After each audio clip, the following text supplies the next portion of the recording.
Bharatiya Janata party ఆధ్వర్యంలో గజ్వెల్ నియోజకవర్గమైన గజ్వెల్ పట్టణ కేంద్రంలో ఉన్నటువంటి ఎమ్మెల్యే క్యాంపు కార్యాలయం వద్ద భారతీయ జనతా పార్టీ ఆధ్వర్యంలో ఒక వినూత్నమైనటువంటి నిరసన కార్యక్రమం అనేది చేపట్టడం జరిగింది.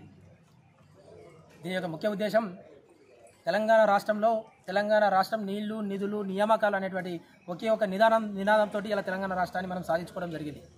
తెలంగాణ రాష్ట్రం సాధించిన తర్వాత నీళ్లు, నిధులు కేసీఆర్ ఫామ్ హౌస్కు మళ్లించుకోవడం జరిగింది. ఇక నియామకాల దగ్గరికి వస్తే తన కుటుంబ సభ్యులకు నియామకాలు ఇప్పించుకొని ఇలా కేసీఆర్ను నమ్మి ఓట్లేసి గెలిపించినటువంటి ప్రజలను మాత్రం నమ్మినోళ్లను నట్టేట్ల ముంచి కేసీఆర్ మాత్రం తన ఫామ్ హౌస్లో ప్రశాంతమైనటువంటి జీవితాన్ని కొనసాగిస్తూ ఉన్నాడు. ఇలా మీరందరూ కూడా గమనించాలి. తెలంగాణ రాష్ట్రంలో ఉన్నటువంటి 119 నియోజకవర్గంలో అనాథ నియోజకవర్గం ఏదైనా ఉంది అంటే అది కేవలం గజ్వెల్ నియోజకవర్గం మాత్రమే అని చెప్పేసి మీ అందరికీ కూడా గుర్తు చేస్తూ ఉన్నా. ఇలా కేసీఆర్ గారు మొదటిసారి గజ్వెల్ నియోజకవర్గానికి వచ్చినప్పుడు మా ఎమ్మెల్యేనే కదా ఈ రాష్ట్రానికి ముఖ్యమంత్రి అని చెప్పేసి కేసీఆర్ గారిని స్వాగతించినాం. ఇలా రెండోసారి మళ్ళా ఎలక్షన్లో రెండోసారి వచ్చినప్పుడు కేసీఆర్ గెలిస్తే మా నియోజకవర్గం బాగుపడుతుంది, పెండింగ్లో ఉన్నటువంటి పనులన్నీ కూడా కంటిన్యూ అవుతాయి, గజ్వెల్ నియోజకవర్గ ప్రజల కాలికి ముళ్ళు గుచ్చితే ఆయన పంటితోని పీక్తా అని చెప్పేసి గొప్ప గొప్ప హామీలు ఇస్తే నమ్మి రెండోసారి కూడా కేసీఆర్ గారికి గెలిపించడం జరిగింది. ఇలా 10 ఏళ్ల కాలంలో ఏనాడు కూడా గజ్వెల్ ప్రజల వైపు చూడలేదు, గజ్వెల్కు అడుగు పెట్టినటువంటి పరిస్థితి మనకు చాలా స్పష్టంగా కనిపిస్తూ ఉంది.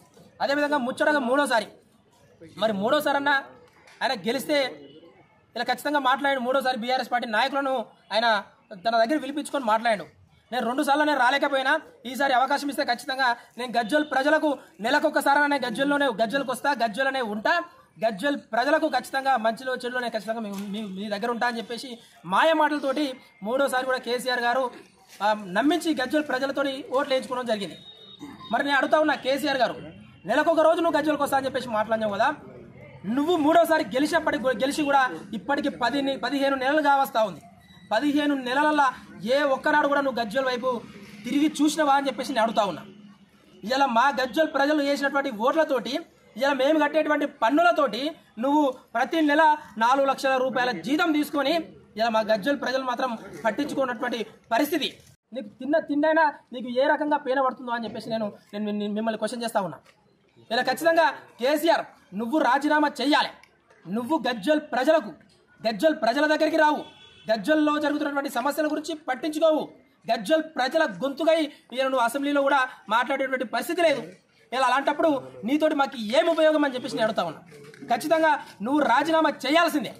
నీకు చేతనైతే లేదు కాబట్టి నువ్వు రాజీనామా చేస్తే నీ ప్లేస్లో ఎవడో ఒకడు, గజ్వెల్ నియోజకవర్గంలో ఎంతోమంది నిరుద్యోగులు ఉన్నారు, ఎంతోమంది మేధావులు ఉన్నారు, ఎంతోమంది సంఘ సేవకులు ఉన్నారు, ఎవడన్నా ఎమ్మెల్యేగా పోటీ చేస్తారు, గెలుస్తారు. గజ్వెల్ ప్రజలకు నీలాగా ఫామ్ హౌస్లో ఉండకుండా ఖచ్చితంగా గజ్వెల్ ప్రజలకు ఇలా ఖచ్చితంగా అందుబాటులో ఉంటారు అని చెప్పేసి నేను గుర్తు చేస్తాను. ఖచ్చితంగా నువ్వు రాజీనామా చేయాల్సిందే.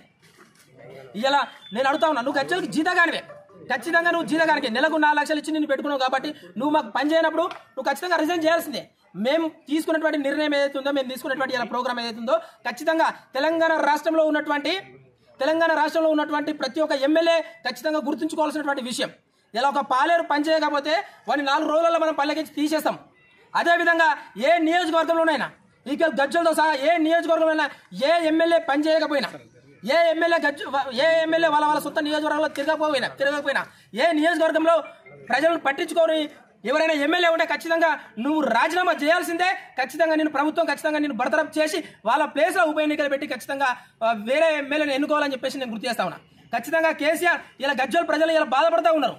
ఇలా గజ్వెల్లో సమస్యలు వస్తాయి, గజ్వెల్లో ఉన్నటువంటి ప్రజలకు ఇబ్బందులు వస్తాయి, ఎక్కడికి పోనో అర్థం కాదు, ఎవరిని కలవనో అర్థం కాదు. ఇలా గజ్వెల్ క్యాంప్ ఆఫీస్కి పోతే అది క్యాంప్ ఆఫీసా లేకపోతే బీఆర్ఎస్ పార్టీ కార్యాలయమా కూడా ఎవరికి తెలియనటువంటి పరిస్థితి. దాంట్లో ప్యాకెట్లు నడుస్తున్నాయా లేకపోతే బూత్ బంగ్లానా కూడా చాలా మంది గజ్వెల్లో ఉన్నటువంటి ప్రజలు కూడా అనుకుంటా ఉన్నారు. కాబట్టి ఖచ్చితంగా కేసీఆర్ నీకు చేత కాకపోతే నువ్వు వెంటనే రాజీనామా చేయాలి. గజ్వెల్లో ఖచ్చితంగా భగవంతుడు మేము కోరుతా ఉన్నాం. ఇలా నువ్వు రాజీనామా చేసి నువ్వు ఎట్లా గజ్వెల్ రావని చెప్పేసి గజ్వెల్లో ఉన్న ప్రజలందరూ కూడా అర్థమైంది కాబట్టి నువ్వు వెంటనే రాజీనామా చేసి గజ్వెల్కి ఉప ఎన్నికలు రావాలని చెప్పేసి మేము ఆ భగవంతుని ప్రార్థిస్తా ఉన్నాం. మేమంతా నీరసనగా కేసీఆర్ గురించి మాట్లాడుకుంటున్నాం. కేసీఆర్ 3 సార్లు ఎమ్మెల్యేకు ప్రాతినిధ్యం వహించుకుంటూ 2 సార్లు మొదటి 2 సార్లు సీఎం అయిండు. సీఎం అయి గజ్వేల్కి రాకుంటే కూడా అందరు సీఎం కదా స్టేట్కు అందరికీ అందుబాటులో లేకపోవచ్చు. కానీ మూడోసారి మాత్రం అహంకారంతో పదవి కోల్పోయినాక ఓన్లీ ఇప్పుడు ఎమ్మెల్యేగానే గెలిచిండు. గెలిచి కూడా 15 నెలలు అయింది. 15 నెలల నుంచి ఇంతవరకు ఒక్కసారి కూడా గజ్వేల్లో ఎవరితో టచ్లో లేడు, ఎవరికి అందుబాటులో లేడు. ఈవెన్ క్యాంప్ ఆఫీస్ కట్టించిండు. సీఎం అని క్యాంప్ ఆఫీస్ పేరుకే కట్టిండు కానీ ఆ క్యాంప్ ఆఫీస్గా లేదు. ఓన్లీ బీఆర్ఎస్ ఆఫీస్ లాగానే నడుస్తుంది అది. ఇప్పుడు మేము అనేది ఏంటంటే ఆయనకు అందుబాటులో లేకుండా 4 లక్షల రూపాయలు ఆయనే శాలరీగా తీసుకుంటున్నాడు ఎవ్రీ మంత్. మరి 4 లక్షల రూపాయలు తీసుకొని ప్రజలకు అందుబాటులో లేకుండా నువ్వు ఎవరికి అక్కర రాకుండా ప్రజలకు అయోమయములు ఉన్నారు. ఎవరి దగ్గర పోవాలి, ఒక లీడర్ అనేటోడు లేడు. ఉన్నొక ఎమ్మెల్యే అసలు అందుబాటులోనే ఉన్నాడు. ఆయనే ఫామ్ హౌస్లోనే రెస్ట్ తీసుకుంటే అక్కడనే విశ్రాంతి తీసుకొని ఆయన రిజైన్ చేసి ఫామ్ హౌస్లోనే రెస్ట్ తీసుకుంటే బాగుంటుందని అందరి ఉద్దేశం. సో ప్రజలైతే నమ్ముతలేరు. ఆయన వచ్చి మళ్ళా ఏమో పని చేస్తాడనేది నమ్మకం లేదు. ఆయన ఎవరితోటి అసలు మాట్లాడే లేదు. అసలు ఆయనది ఏందో ఆరోగ్యం బాగాలేదా, ఆయనకు చేత కాదా, లేకుంటే ఆయన రాదలుచుకోలేదా, ప్రజలలోకి వచ్చి పనిచేస్తాడని నమ్మకం లేదు.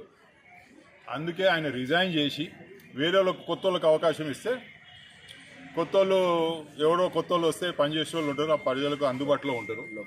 లోకల్ వాళ్ళకు ఇవ్వాలనేది